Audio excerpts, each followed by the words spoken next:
Hello and welcome back. Again, my name is Dr. Suzanne Van Hove, and in this module, we're going to talk about service management from a very high level. I'm going to go off script a little bit and talk to you, what is service management doing today? I've been involved in service management now for a number of years and have seen many, many changes come about, and how services are now becoming so important to the global community, and the focus on service is magnificent. So let's just look a little bit about what is service management, and then we'll come back into ITIL 4. So first of all, this idea of service and the concepts and the terms that we hear, digital transformation, digital optimization, digital anything, digital disruption. Well, let's be very clear. When we're talking about organizations that are talking digital transformation, these are organizations that are trying to exploit technology to create new markets. This is where folks are trying to go. So what's the future of the service delivery? What's the future of that organization? Organizations that are exploiting technologies to make in-place services more efficient, more effective, more economical. These are organizations that are digitally optimizing. Now, there's a difference, and there's a different strategy in how these organizations think. ITIL 4 is taking the concept of digital transformation and applying it to this new version of the framework. Now, services today, we have this acronym called VUCA. It came out during the Cold War, and it stands for volatility, uncertainty, complexity, and ambiguity. And those four terms do a great job in describing today's service industry. It's moving all over. We don't know what's going to happen. It's the unknown unknowns. The system is very complex, lots of data that we can gather and say, how do we exploit it? And we really don't know what the correct solution is. But that VUCA environment is something that we're trying to corral a little bit and say, how do I manage this to the best case of the ability for my organization and for my customer? It's not just about the organization, it has to be about the customer. We're going to be talking about customer and user experience as we go through. Now, the last piece here is the caveat on what services are doing today, what the consumer demands. They demand agility. We want to be able to make changes quickly. We want those changes before we even know that we want those changes. So velocity is a huge word now in the service industry. We want the ability to be flexible, so we can have some components but not others. Think about your cable system and saying that I only want to watch these 3 channels. Why do I have to pay for 140 other ones? So this is that flexibility that we want in a service today. And then at the same time, we want services that are stable and secure. We don't want to have to wait. We don't want to say, oh, that service is down, it's not available. So we go back into that concept of what services should be like. Now, all of these concepts are what's trying to be addressed through ITIL 4 and its definition of service management.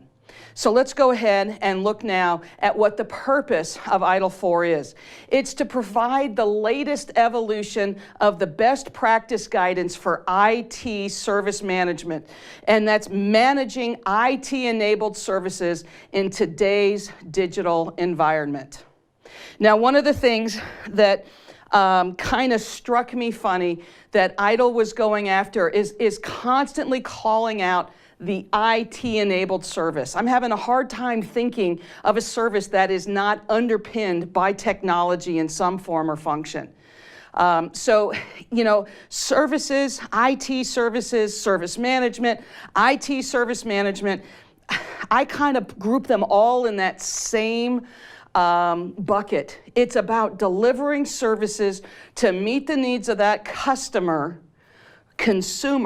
and at the same time fulfill the mission and the vision and the objectives of that service provider. I think that is a key point. So now, that being said, ITIL is moving from that largely IT focus to one that does look at the consumer experience. Now, the previous versions of ITIL, and I've been watching them since the very first publication back in the mid to late 80s, is that it typically was very technology focused. And it's just saying, hey, here's the technologies, good luck, use them. Now we've evolved to saying, we need to look at what the customer requires, what the consumer is going to be doing, and ensuring that the services that we're providing fulfills their needs. We're also looking at value streams. Many of you out there may know the lean management system, some other progressive management system, but this is from lean, is saying, where's the value, how do we get to it, and how do we make it the most effective delivery? So we're looking at progressive management methods such as lean, agile, and DevOps within our ITIL 4 framework and how they intersect. So we've wanted to create a flexible, coordinated, and an integrated system where we're now looking at the difference between governance and management of those services that are being delivered. There is a very big difference between governance and management. Those of you who are familiar with COBIT will immediately recognize those kinds of concepts. Lastly, ITIL 4 is about managing and enabling those services and saying that the ability of the organization, of that service provider, to deliver services, it is a strategic capability. That's ITIL 4. That's where we're trying to go.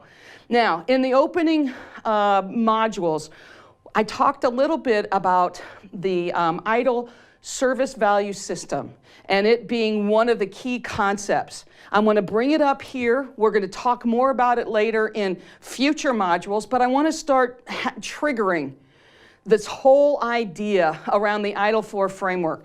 So on the screen now is the ITIL service value system.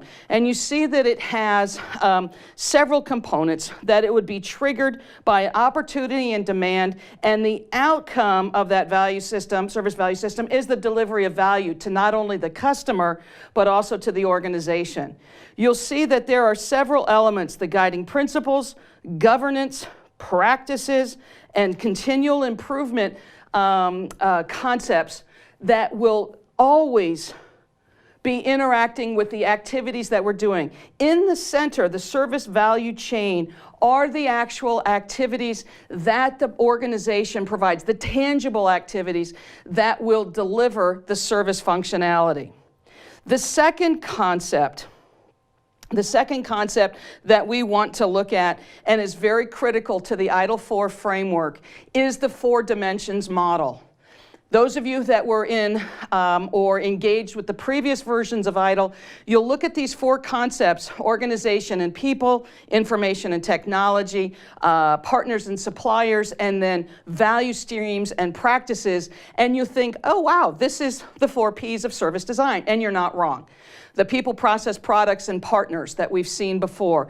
In this 4 dimensions, we're saying these 4 elements need to be reviewed or thought of or applied to everything that we do. Otherwise, services will not deliver as expected.